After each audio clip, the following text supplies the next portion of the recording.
Bonjour à tous, bienvenue pour ce deuxième jour de conférence de maintenance sur ce CPM Angers. Deuxième journée, après une journée hier, on a beaucoup parlé de technique, de technologie 4.0. Là, on va recentrer un peu sur les méthodes d'optimisation de la maintenance et notamment des assets, avec David Vervoort de la société Main Innovation. Société qui a créé une méthode de gestion de la maintenance et des assets pour la maintenance, méthode répandue dans le monde entier, hein, avec beaucoup de cas d'application dont David va nous parler, notamment dans l'agroalimentaire. Cette méthode, c'est dans VDM, Value Driven Maintenance, c'est ça. Voilà, donc tu vas nous en dire un peu plus sur cette méthode avec, comme je le rappelle, donc des cas d'application dans le secteur agroalimentaire. Merci Olivier. En effet, je vais vous parler de maintenance et la création de valeur avec la maintenance. D'abord, moi je suis David Vervoort, donc un nom hollandais. Et je vais vous raconter quelque chose sur les Hollandais. Ça, c'est mon passeport. Et c'est pas par hasard que je suis tombé dans la maintenance en France. En fait, si vous regardez bien sur le passeport, en petit détail, notre devise, c'est « Je maintiendrai ». En français, même pour les Néerlandais, c'est en français. Tout ça pour dire, si vous avez besoin de quelque chose dans la maintenance, il faut faire confiance aux Hollandais. Alors, on va commencer avec une petite introduction de Mainnovation et de notre modèle. Après, notre audit, c'est ça un peu nos débuts de tous nos projets. Et après, les améliorations qui sont récurrentes qu'on voit chez beaucoup de clients à nous. Donc alors, Mainnovation, c'est une boîte néerlandaise implémentée en Belgique et en France. Donc moi, je suis basé à Paris. On a une quarantaine de consultants dans les 3 pays et on fait des missions partout dans le monde. Notre cœur de métier, c'est Value Driven Maintenance, comme Olivier l'a dit. C'est notre modèle où toutes nos activités s'accrochent. Donc là, je vais vous expliquer en détail, mais c'est la partie en bas à gauche. C'est notre porte-manteau pour toutes nos améliorations qu'on apporte. Après, on est actif dans les usines, les flottes et les infrastructures. C'est comme ça qu'on découpe nos marchés. Et pour ça, pour arriver aux améliorations dans la maintenance, on fait plusieurs choses. On fait l'amélioration de la GMAO, on fait les améliorations des processus, amélioration des analyses de fiabilité, le reliability engineering. Ce sont un peu des types de missions qu'on fait. Alors, donc le VDM, c'est pas un nom très bien choisi pour les Français. La première fois quand j'ai présenté ça, les gens m'ont dit, bah, vous savez ce que ça veut dire? Value Driven Maintenance, donc ça c'est la nouvelle abréviation à prendre en compte. Donc c'est des organisations, les systèmes d'information, la fiabilité, l'excellence opérationnelle, la conduite de changement, le management de transition et les nouvelles technologies. Tout ça peut s'accrocher dans ce bouquin.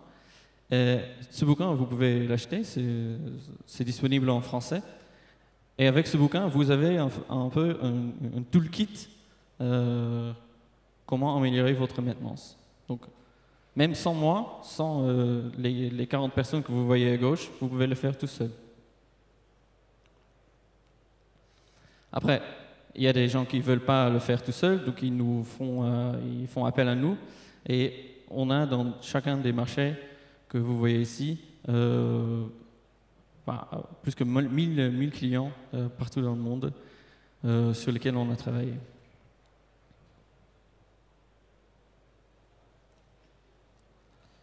Bon, ça je passe. Alors, il y a 20 ans, la société a été créée par le fondateur qui lui est à la fois ingénieur et à la fois financier. Donc il a eu des deux éducations et il s'est dit comment on peut lier l'activité de la maintenance avec la valeur pour l'entreprise. J'imagine que vous avez cette problématique peut-être aussi au sein de votre entreprise, que des ingénieurs ils ont du mal à parler avec des financiers. Et c'est sur cette base que le modèle VDM a été créé.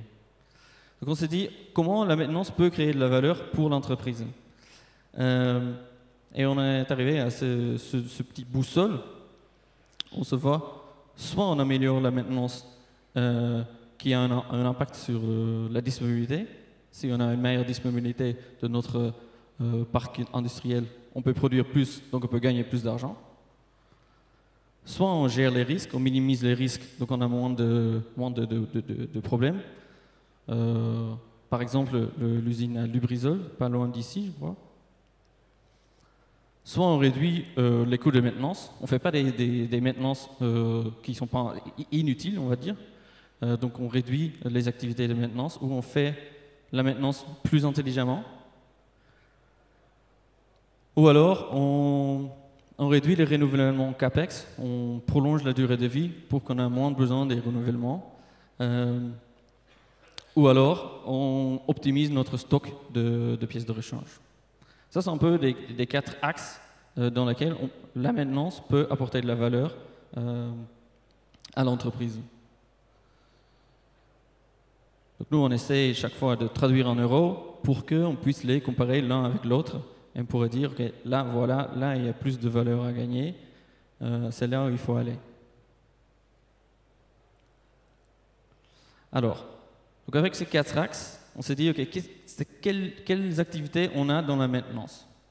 Donc d'abord, ce qu'on voit presque dans toutes les entreprises, c'est une boucle de contrôle pour la disponibilité. Donc on se dit, pour l'année prochaine, on va faire une disponibilité de 95%.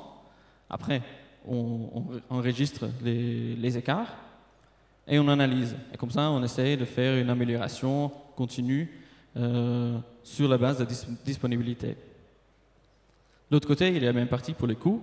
On s'engage sur un budget pour un an. On enregistre les coûts qu'on fait et on fait des améliorations pour réduire les coûts. Au milieu, on a le cœur de la maintenance. Ça, c'est notre aorte dans notre système. Ça commence avec le Reliability Engineering, donc la fiabilité, faire des analyses AMDEC, RCM, pour définir qu'est-ce qu'il faut faire, pourquoi il faut faire, quand est-ce qu'il faut le faire et avec quels moyens. Après, il y a le Planning and Scheduling. C'est OK, qui va le faire, quand est-ce qu'on va le faire, est-ce qu'on prend un prestataire ou on va le faire en interne. Et après, il y a la partie vraiment faire la maintenance. Ça, c'est quand même toujours là. Il faut faire la maintenance. Le Reliability Engineering, ça, du coup, prend des informations des deux boucles.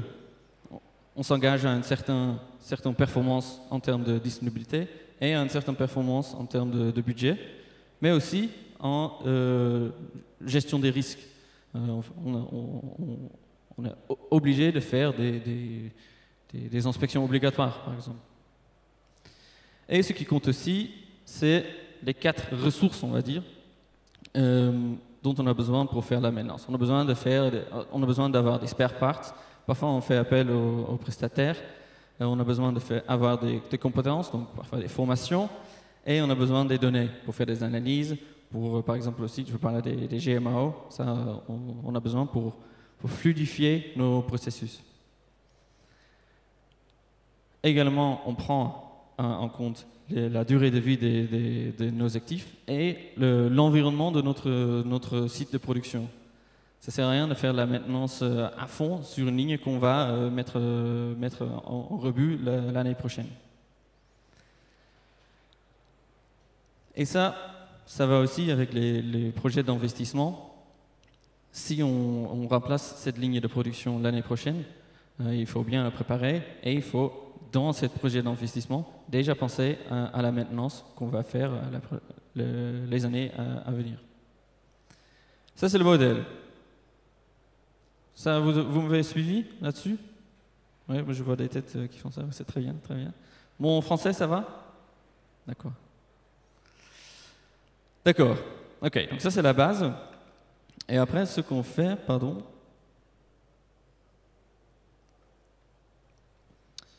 Pour définir, ok, qu'est-ce qu'il faut améliorer. Nous, on se dit, on ne peut pas tout améliorer d'un coup. Ah, il faut viser. Donc on vient et on va faire un audit.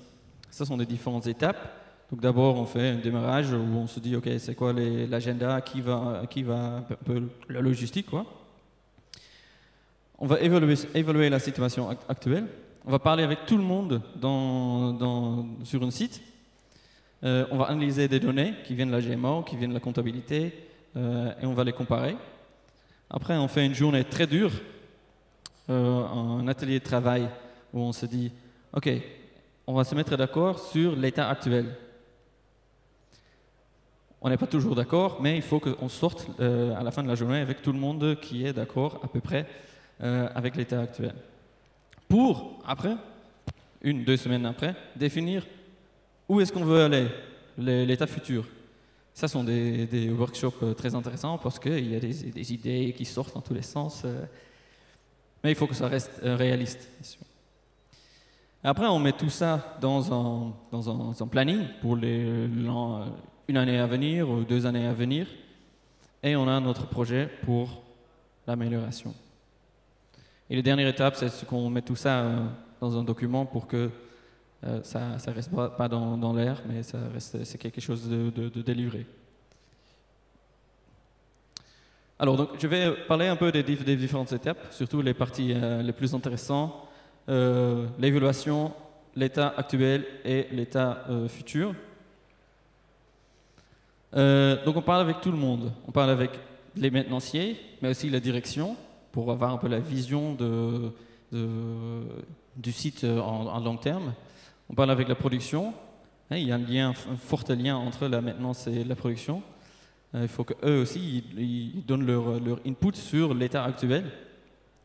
Et les services de support, surtout la partie achat, c'est toujours important de parler avec eux. Et avec eux, avec chaque entretien, on passe des 12 différentes compétences qu'on a vues dans le modèle pour voir, ok, est-ce qu'on est bien là-dessus, où on en est. Et on utilise des différentes étapes de maturité. Donc on va se caler, est-ce qu'on est dans la meilleure des pratiques ou est-ce qu'on est nul, on va dire. Et il y a des étalonnages, enfin, des étapes entre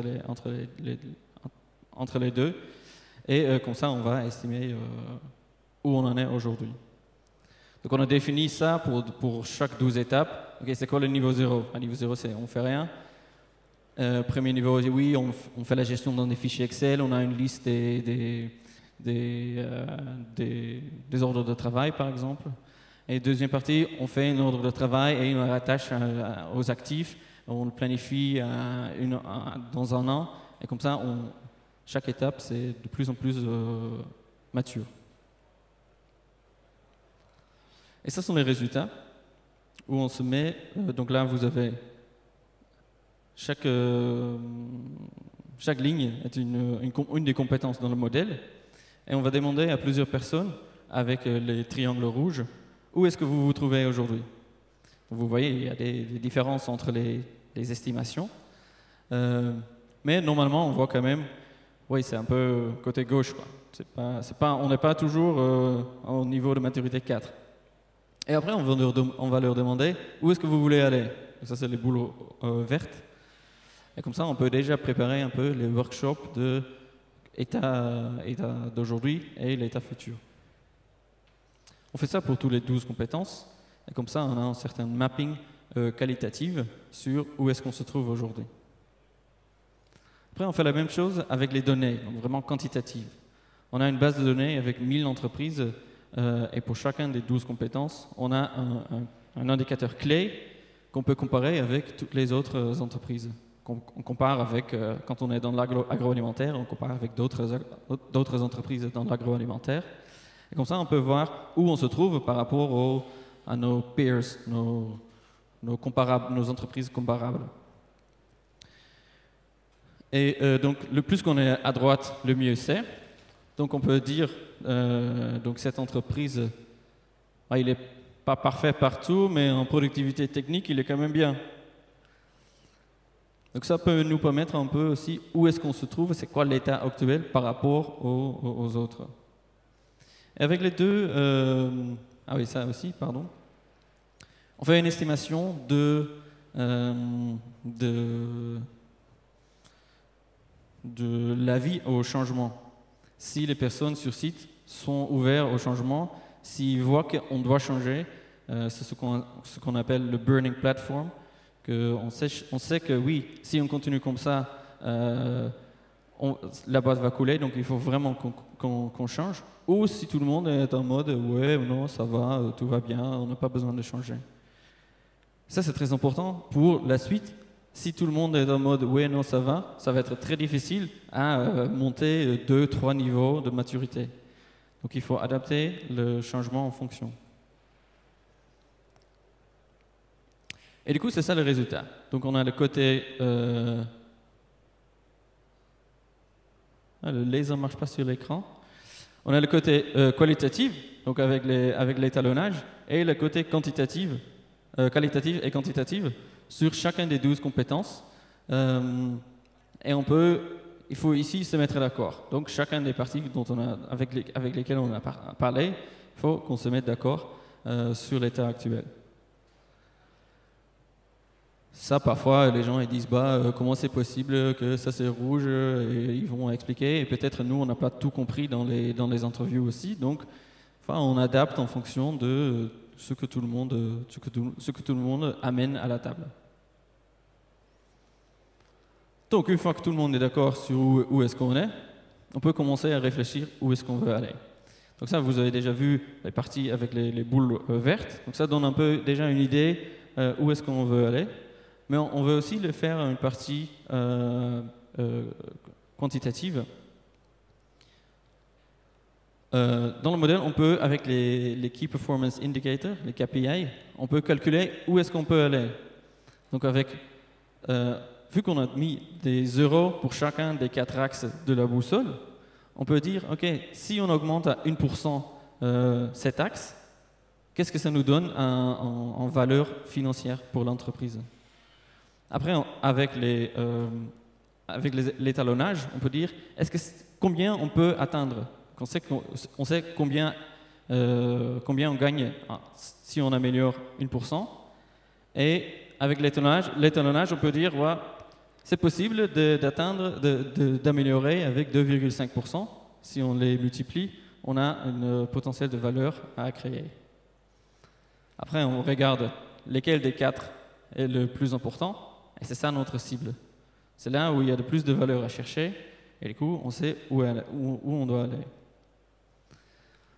On vérifie si ça va bien aussi avec l'esprit et l'idée des gens qui vont devoir le faire. Donc on leur demande de faire, lors d'un workshop, de viser des priorités, où est-ce qu'il faut améliorer dans le modèle. Et normalement, ça correspond plutôt bien. Et ça nous permet de dire, OK, sur quelle des 12 compétences il faut s'améliorer. Et pour chacun des 12 compétences, on a des best practices, des meilleures pratiques. Nous, on essaie d'être au courant de tous les développements et des gains qu'on fait dans l'industrie. Donc on sait à peu près comment arriver à une amélioration avec quelle meilleure pratique. L'installation d'une GMO, c'est un truc de base. Mais par exemple, installer un gatekeeper, que quand il y a des ordres de travail qui arrivent, qu'il y a quelqu'un qui dit ça c'est prioritaire et ça c'est pas prioritaire. Ça semble logique, peut-être vous l'avez déjà mis en place, mais la façon dont la personne fait le choix, il faut que ce soit objectif, basé sur des règles bien définies. Et si on met ça en place, on voit déjà tout de suite une amélioration forte dans la productivité et le uptime des sites. Donc ça c'est un peu le paquet qu'on a en meilleure pratique. et du coup, on choisit celles qui correspondent avec notre cible. On choisit quelques-uns et on va les appliquer. Et pour chacun, on prend en compte la partie organisation, qui va le faire, c'est quoi les responsabilités, qui passe quoi à quoi, qui a les droits de validation, qui doit approuver à quel niveau, ce genre de choses. Ça va aussi avec les processus. Figer ces processus dans les services, dans les systèmes informatiques, les GMAO, mais aussi SAP, le ERP. Et il faut que les gens ont du contenu. Le contenu aura de la qualité. Il faut avoir des données et il faut bien renseigner toutes les données. Et après tout ça, il faut mesurer la performance pour qu'on puisse voir si on s'améliore et où on peut encore s'améliorer. Donc pour chacun des blocs, on met ça en place et on définit un calendrier pour chacun des blocs pour voir comment on y arrive étape par étape. Et ça, c'est le produit final. C'est le plan d'amélioration qu'on appelle Step to Milestone Plan. Donc étape par étape, avec des gros points. OK, il faut que dans 2 mois, on soit ici. Il faut qu'on ait une disponibilité de X.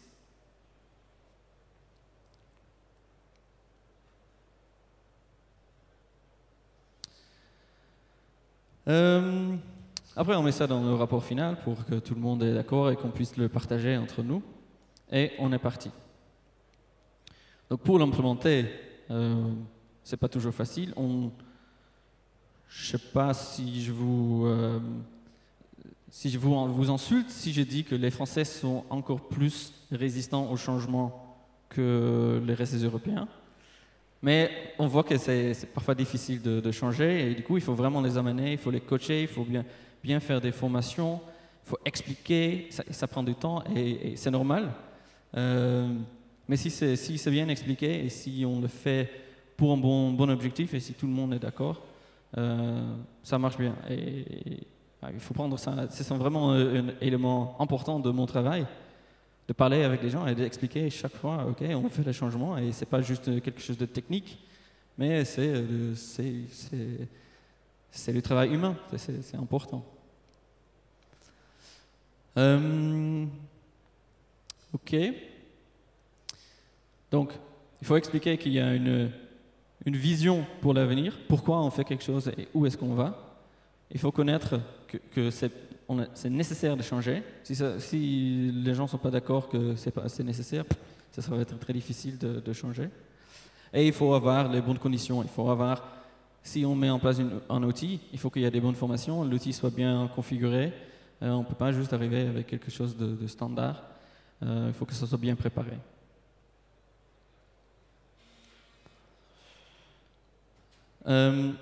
Une fois mis en place, donc ça prend 1 an ou 2 ans, il faut continuer à mesurer la performance pour que le changement reste pérenne. Si les gens disent OK, David il est parti, on ne va plus faire ce qu'il a dit, ça c'est un peu dommage de tout le temps et tout l'investissement qui a été mis en place. Donc il faut transférer le suivi pour que ça reste en place et qu'il y ait une amélioration continue.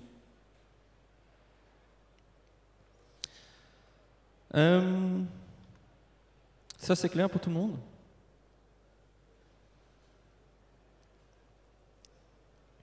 Je vais vous parler des améliorations qu'on fait presque partout. Donc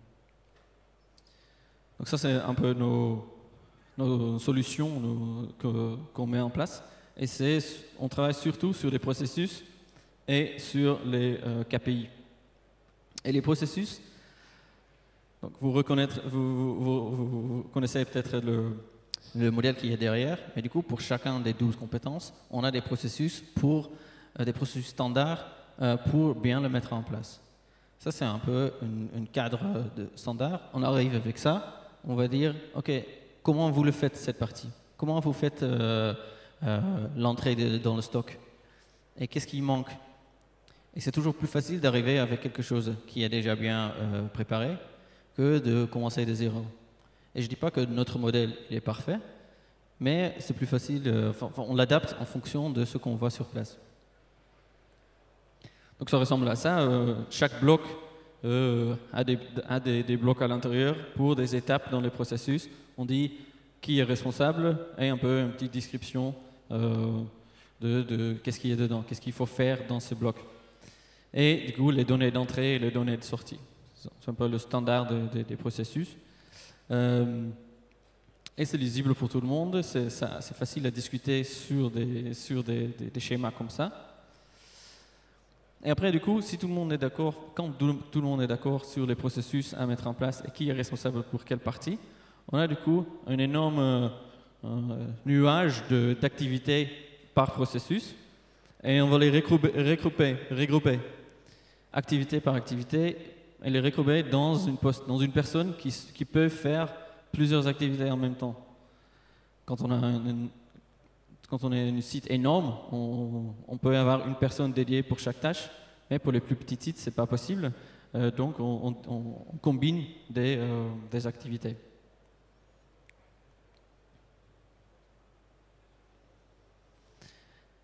Et après, dans la dernière colonne, il faut bien expliquer et bien fournir les outils IT, les outils informatiques, pour que ça soit facile de faire des différentes étapes. Si ça prend 1 million de clics pour ouvrir un ordre de travail, personne ne va le faire. Donc il faut que ça soit clair et que tout le monde sait comment le faire. Il faut faire des trainings, il faut faire des quick reference cards, qu'on les appelle, des petits pense-bêtes qui expliquent les gens comment ouvrir un ordre de travail, par exemple. Ça aussi pour la pérennisation, pour que dans 5 ans, on n'a pas oublié comment le faire. Et j'imagine que ça, vous connaissez les indicateurs. On voit souvent qu'il n'y a pas beaucoup d'indicateurs, on ne mesure pas, on ne suit pas, ou les responsabilités des indicateurs sont chez la mauvaise personne. Alors la personne de la production, il est responsable de la disponibilité des actifs. Ça c'est... Nous, on veut que ce soit le maintenancier, le responsable de maintenance, qui lui, il est responsable de la disponibilité. Il fait un contrat avec la production, et lui, le maintenancier, c'est lui qui va gérer, qui va tout faire pour atteindre ce niveau de disponibilité. Donc là aussi, nous, on a un point de départ, un standard pour chacun des 12 compétences. Et on peut commencer à partir de ça et adapter pour le site spécifique. Et après, bien sûr, il faut mesurer, il faut suivre, il faut les bien enregistrer quelque part pour qu'on puisse voir l'amélioration. Ou alors, quand on est dans des entreprises multisites, on peut comparer un site avec un autre. Il y a des entreprises qui ont adopté notre VDM, qui le font chez eux. Nous, on n'y touche plus. Et ils font chaque site, chaque année, il y a un audit et qui mesure l'amélioration et ils comparent les sites entre eux pour voir où est-ce qu'il faut focaliser pour une amélioration. Moi, je vais finir avec ça parce que c'était quand même une histoire assez conceptuelle et théorique. Mais ça marche. Moi, je suis néerlandais, faites confiance aux néerlandais dans la maintenance. Ça marche. On l'a fait 1000 fois, ça marche, ça apporte des améliorations. Parfois, c'est difficile de changer, mais ça vous apporte sûrement des améliorations. Et je vais rester avec ça. Si vous avez des questions, n'hésitez pas.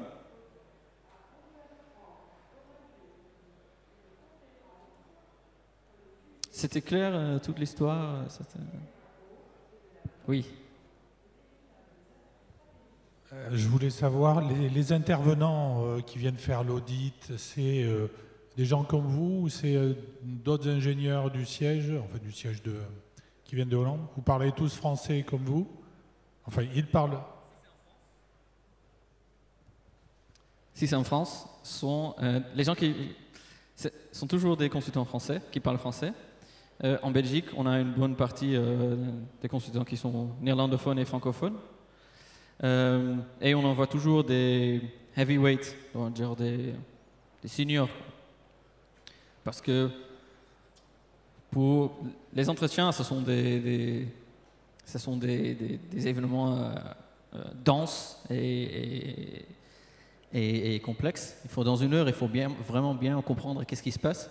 Et pour ça, il faut l'avoir fait plusieurs fois et bien connaître la vie de tous les jours sur le site. Ça répond aux questions? Oui, merci David. Vous avez parlé des résistances que l'on peut avoir en France. Pourtant, cette méthode évolue. Vous l'avez dit, vous êtes en progression constante. Qu'est-ce qui fait qu'aujourd'hui, vous arrivez à convaincre plus d'entreprises françaises? En France, on est assez nouveau. Et pour nous, on a besoin des usines qui sont vieillissantes. Et en France, il y en a beaucoup.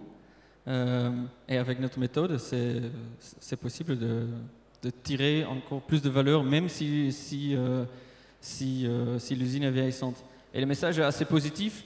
Parfois, on arrive sur les sites où on dit oui, on a une usine vieille, on n'a rien à faire, ça sert à rien de faire de la maintenance. Et quand nous, on arrive avec une histoire, non, on peut améliorer, on peut tirer plus. On est accueillis avec ce message. Est-ce qu'il y a d'autres questions? Oui. Quand vous intervenez dans une entreprise, vous avez un coût de prestation. Est-ce que c'est un coût qui est forfaitaire ou est-ce que c'est un coût qui va être basé sur les résultats que vous prévoyez de nous faire atteindre? Comment vous orientez? Parce que les consultants, ils viennent, ils donnent leur avis, et puis après ils repartent, et puis débrouillez-vous. Est-ce qu'il y a un intéressement, je dirais, à la performance à atteindre? L'audit, ce que vous avez vu, ça, le résultat est assez clair. C'est un plan pour les années à venir. Après, souvent, nos clients ils demandent, OK, ce plan, je ne vais pas pouvoir le mettre en place seul, aidez-moi. Et là, il y a un coût forfaitaire, en effet, pour les aider à mettre en place ce plan d'amélioration. Et c'est difficile pour nous de s'engager parce qu'il y a tellement de facteurs externes qu'on ne peut pas prendre ce risque. Je comprends, mais après, vous pouvez toujours aussi annoncer des gains mirifiques qui sont non atteignables. Donc c'est un échange entre l'entreprise qui va vous faire confiance en disant « Ok, vous nous dites qu'on va faire 50% d'économie chez DAF ou chez Volvo, là j'ai pas vu, ça paraît énorme. Donc si vous arrivez avec ce genre d'argument, il faut pouvoir les soutenir. Je comprends que vous n'êtes pas les seuls à amener le gain, mais les deux sont partie prenante. Je comprends que vous voulez une assurance aussi. Mais je pense qu'on ne le fait jamais. Donc, C'est votre côté hollandais, ça. C'est le côté marchand, oui. Oui, donc hollandais, oui. Mais en fonction de ce qui a sorti de l'audit, si on voit clairement des gains à prendre, et si nous on dit on peut gagner 20%, on peut, je pense, facilement s'accorder sur oui, ok, on va gagner au moins 10%. Ok, on en reparlera peut-être. Mais c'est plutôt mon directeur qui va s'en occuper de ça. Ok, merci. D'autres questions?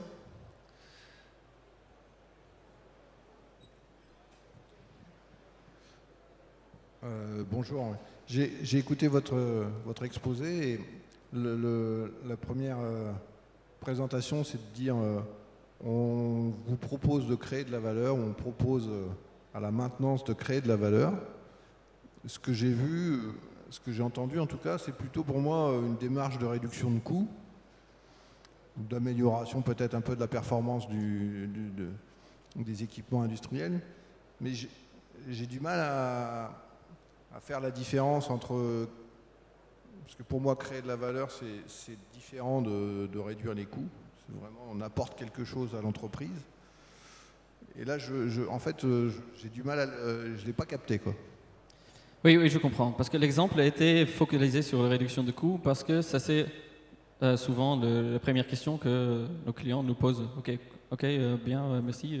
Venez, mais réduisez notre coût. Nous, parfois, notre conseil peut être il faut faire plus de maintenance. Augmenter les coûts pour qu'après, derrière, il y a une augmentation de disponibilité et qu'il y a des gains, mais qui sont côté production. Et ça, souvent, le lien, il n'est pas fait. Et c'est ça qu'on appelle la valeur.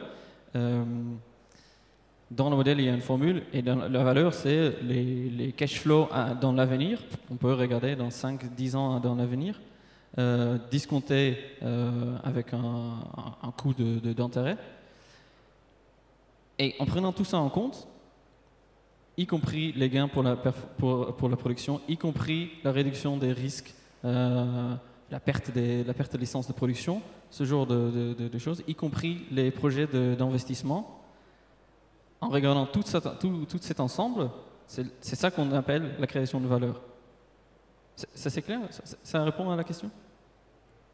Mais je vous vois pas convaincu.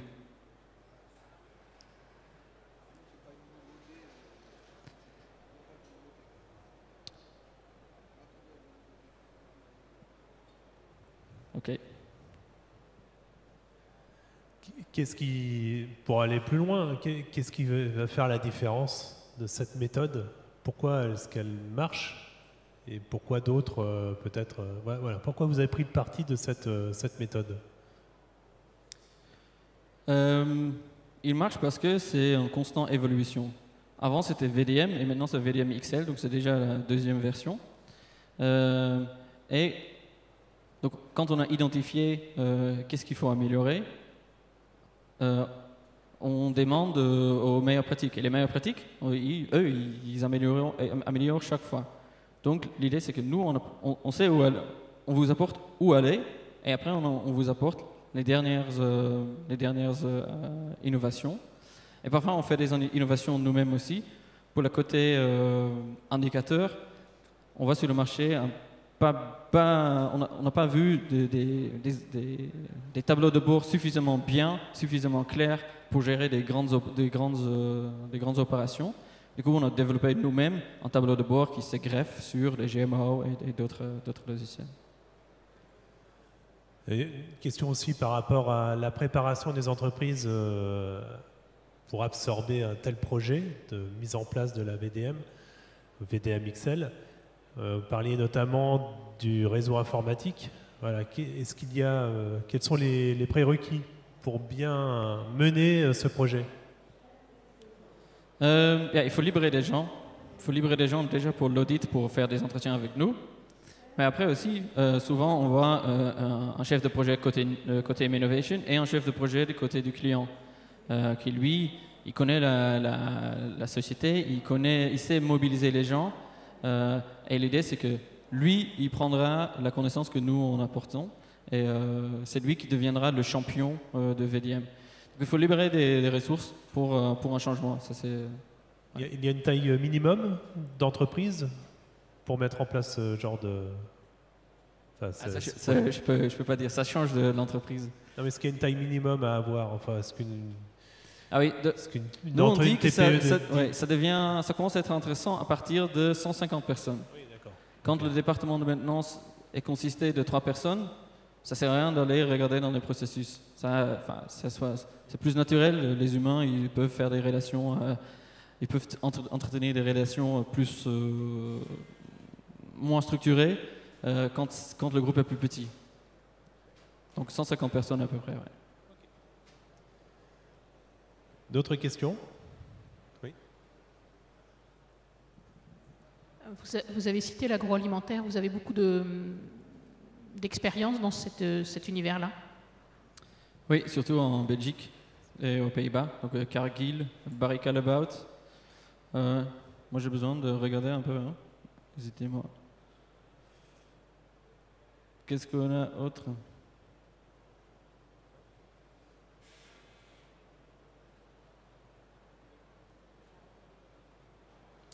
Ah oui, Mars, c'est chez un ami à moi, donc le plus grand usine de chocolat, c'est toujours bien à dire ça.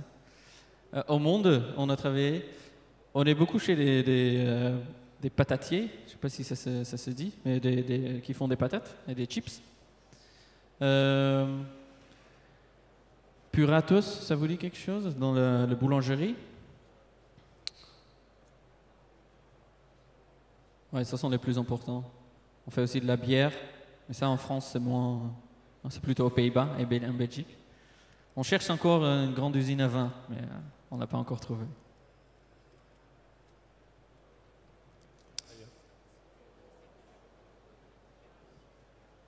Oui, il y a des grandes différences. Il y a des grandes différences surtout dans l'étalonnage, le benchmarking. On ne peut pas comparer l'agroalimentaire avec la pharma. Donc ça, on fait gaffe. Déjà, il faut faire gaffe avec l'étalonnage. Hein. Il ne faut pas se focaliser trop là-dessus. C'est une indication. Mais oui, il faut faire beaucoup attention entre quel type de procédé est utilisé pour pouvoir comparer des entreprises de l'un à l'autre. Très bien. D'autres questions? Non? Bon. Et merci beaucoup, David. Merci à vous. Merci à vous. Et je peux l'applaudir. Et donc, prochaine conférence qui démarre à 11h30 pardon, sur la GMAO, mise en place de la GMAO, cette fois dans le secteur pharmaceutique.